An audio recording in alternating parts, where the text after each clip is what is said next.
let's go now to the last speakers of this event, of this workshop.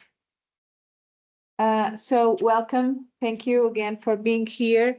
Ana Brandao has a degree in environmental engineering and environment branch, a post-graduation, a master degree in sanitary engineering, all from Nova School of Science and Technology, technician in the waste streams and market division since 2019, is included in the packaging and packaging waste team, and also follows the plastic carrier bags legislation and SUP directive.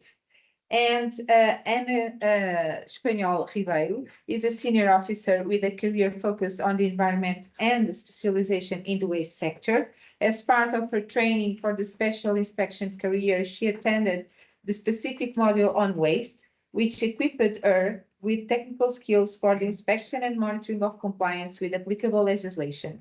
Her professional experience is in analyzing environment and sustainable development projects is grounded in this knowledge, which is essential for evaluating waste management practices and their regulatory compliance. Thank you once again. Thank you. Good morning or good afternoon to everyone. We are the last ones. So we bring you also a legislation perspective, but from a different kind point of view. We are talking about how legislation can towards eco-design and circular economy, which been talked about mostly this morning. So what I'm doing wrong.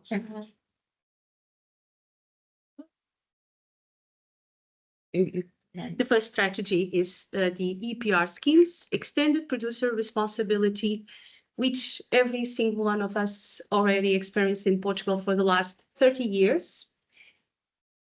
Yeah. If you recycle, for example, plastic packaging. So our challenge today is, as we're beginning, I invite you to think EPR, extended producer responsibility, not a waste policy, but a design policy. You can see what is extended producers. And from design perspective, the EPRs makes the future consequence of today's design shows visible and tangible to the producers, making them responsible for the end of life. This policy force them the rethinking the beginning of the life. You must thinking when to design the product or recycling waste to be a new product. You must thinking about the end of life of this. How can I do again? Okay, so this collects schemes. You see, it's a lot. It's defined tankers of gold. Defined financial plots, conditions, article, and amount stakeholders, monetization and report. This seismic structure is, you need to think about the circular economy needs. A single company cannot create a national recycling system, but they pulling resources and can found the very collections and proceeding facilities that will one day supply them and the high quality recycled materials effectively closing the looping. So when you try to recycling a waste to be another product, you must thinking how high quality this product can be. So EPR schemes try to reduce the negative impacts, environment impacts of unnecessary production and suboptimal waste management to stimulate the transition to a circular economy. As specific objectives, it aims to reduce waste generation, to improve separate collection systems, to simulate internal market for secondary raw materials, which this morning was mostly talked in the sessions, the previous sessions, and to promote treatment of waste high up to waste hierarchy, and to ensure EPR schemes fully implement polluter pays principle. In Portugal, nowadays, these are the permits currently with EPR schemes put in place. Many of these symbols you recognize from the daily life. The last one is the most fresh one, is the Unico. It's for waste of tobacco products in with plastic. All of them aim to put in place. Yes, do you want to ask me something? I'll try again. I'll talk about it again more in the next slides. And all of them try to put in place as much as possible the waste hierarchy that you already, I think, saw somewhere, some time in your lifetime at school, at least. So within the framework of the EU raw materials initiative, EPR is a key to facilitate the use of available resources more efficiently, to keep secondary raw materials within the EU boundaries, they are raw materials anyway, and to provide improved access to strategic materials, which we all want to be to keep them inside the European market. So it's seen as an important policy to drive the transition to a circular economy by shifting the responsibility, either financial and physical, for waste management to the party that has the most control over product design. This is the manufacturers. There is a greater initiative to design out waste and make products and packaging that are more easily reused or recycled to reduce costs associated with managing them at the end of life. So they contribute to the creation of more and more efficient separate collection schemes for specific waste streams. As a little girl, I only remember the separate collection of glass. I don't know if you all remember. It was the only one put in place in our streets. Nowadays, we have plastic, metallic, paper, glass, tires, equipment, electric equipment, also end of life vehicles, lubricant mineral oils. It's better to say it like this. So we have a lot of waste streams that have been put in place in the last few years. What they aim is to contribute to reduce disposal and increase the recycling rates for the materials, which we in the European Union as a member state are forced and obliged to comply as most as possible. Reducing the financial cost of municipal waste management, since the producers pay a fee for the treatment of that waste, it's able to create a circular economy market for the waste, giving it as a price valuable to combine it again in the chain of valuable. It also foresees investments in eco-design innovations and represent an additional way to reduce waste management costs, encourage producers towards eco-design, and support the development of markets for secondary raw materials, can contribute to job creation. Another strategy that is being put in place in some other presentation, I'll talk about it before, is also the EU Digital Project Passport, the DDT. What it aims is to feature for nearly all products a digital product design. It's an initiative of the part of the Eco Design for Sustainable Products Regulation. It aims to enhance transparency across product value chains by providing comprehensive information about each product's origin, materials, environmental impact, which was mostly talked about this morning, and disposal recommendations. If it has to do so, so be it, as environmentally safely as possible. The DPP is designed to close the gap between the consumer's demands for transparency and the current lack of reliable product data. It will include essential details such as unique product identifier, compliance documentation, and information on substance of concern, also mentioned this morning. It will also provide user manuals, safety instructions, and guidance on product disposal. By offering a detailed digital record of a product's life cycle, the DPP will enhance supply chain management, ensure regulatory compliance, and help companies identify and mitigate risks related to authenticity and environmental impact. It aligns closely with open data principles, and by making detailed product information publicly available, it supports open data initiatives that emphasize transparency and accessibility. This approach will not only improve product visibility and sustainability practices, but also facilitate data sharing and collaboration across the industry.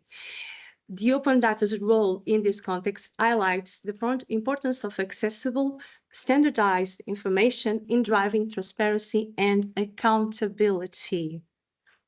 It represents a significant advance in product transparency and sustainability. As EU moves forward through adoption of this regulation, it will foster a more open and responsible marketplace.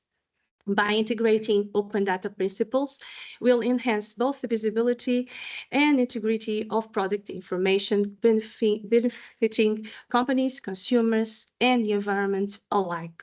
It was also talked about this morning to a piece of legislation very important in the packaging EPR schemes, the SUP directive and the new plastic waste regulation.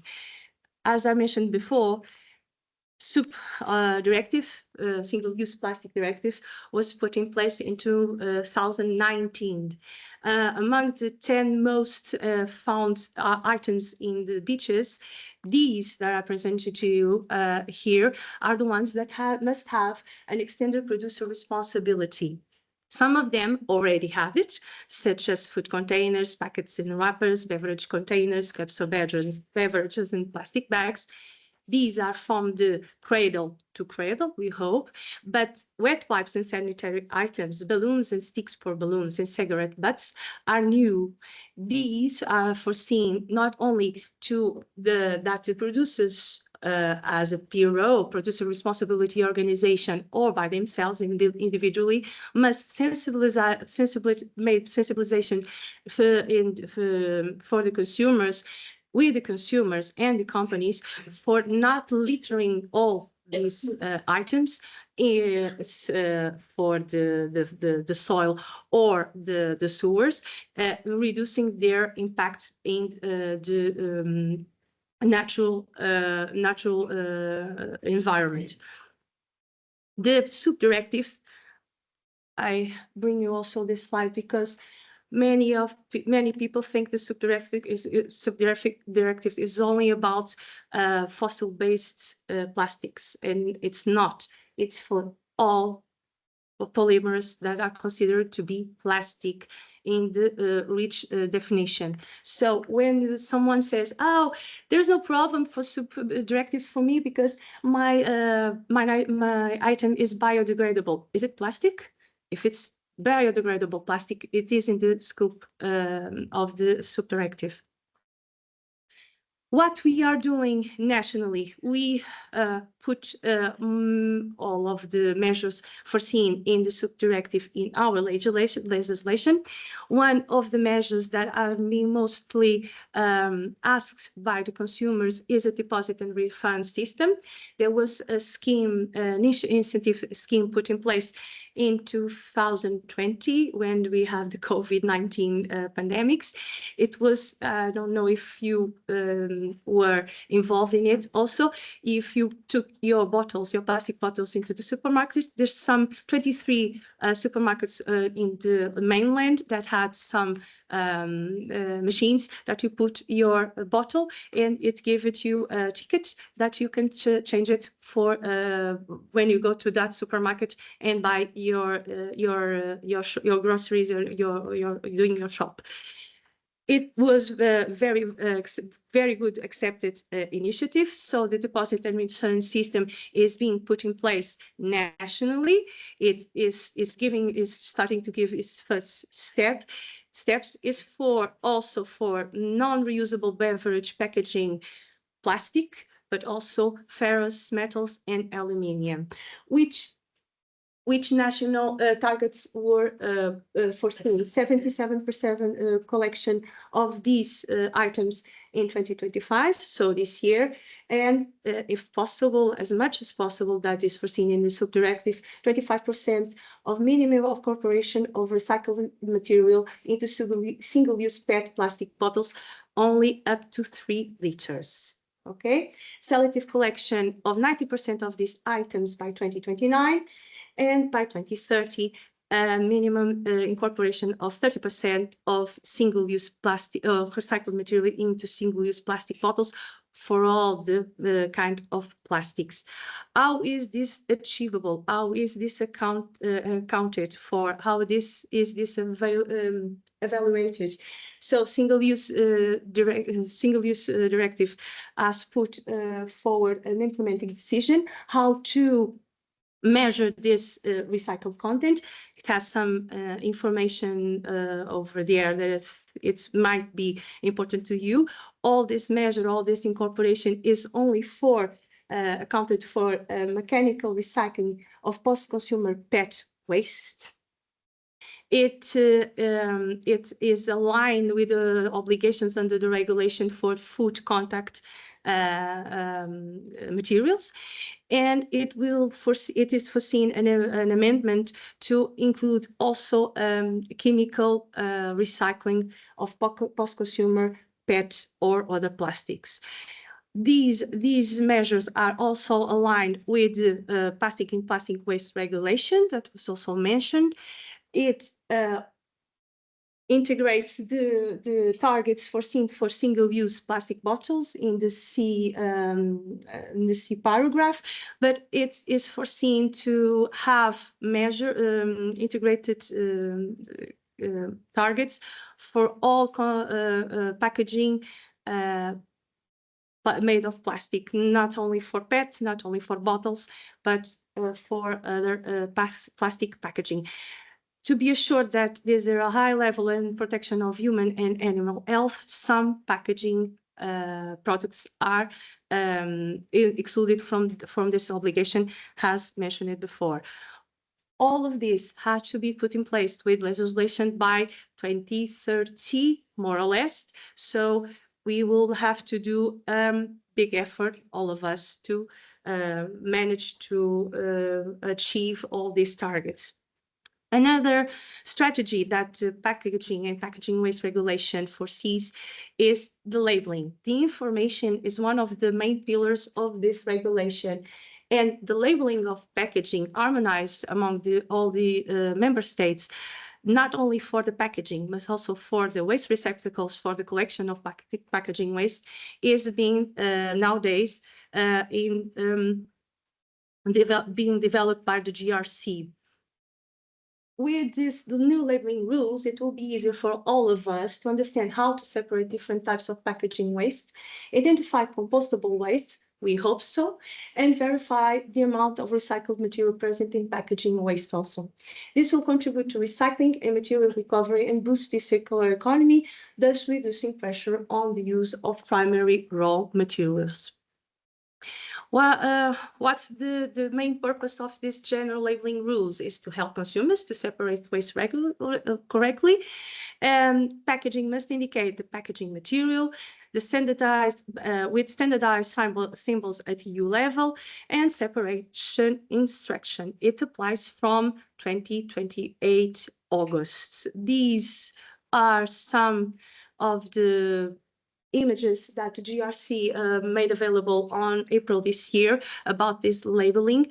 It's not the final labels, but be assured that they will not be very different from what we are showing you on this slide. Another strategy put in place, but this time in our national legislation, is the ordinance for eco-modulation. You want to talk about it? Like I said before, we think EPR like a beginning, not the end. So this slide for me, is the heart of the connection between the policy and the eco-design. We can call this eco-design incentive engineer. Eco-modulation is a system of functional rigors for the good circulation designs. Okay, so let's look at the criteria from design point of view. Incorporate of recycled materials. This creates a stable market demand for recycled content, which is the ultimate goal for closing the loop. It signs to designers. Start specific recycling materials in your blueprints. Sustainably to dismantling and easy to recovery. These are the core principles of design. These incentives designers to use snap fingers instead of glued, or mono materials instead of complex composers, making repair, reuse, and recycling possibilities and foot table. These are how EPR market designs not just an environmental, but a competitive business advantage. So, to conclude, we hope we show that EPR is a demanding tool to the system change. It's a mechanism that stretches up the market from material science of this REDONDO project to the gold project brands, towards the inventory and regenerative principles of the circular economy. It ensures that produced end of life no longer an afterthought, but a primary consideration from the moment the first concept to dram order. Thank you for all. Yeah. If you have any questions. Thank you.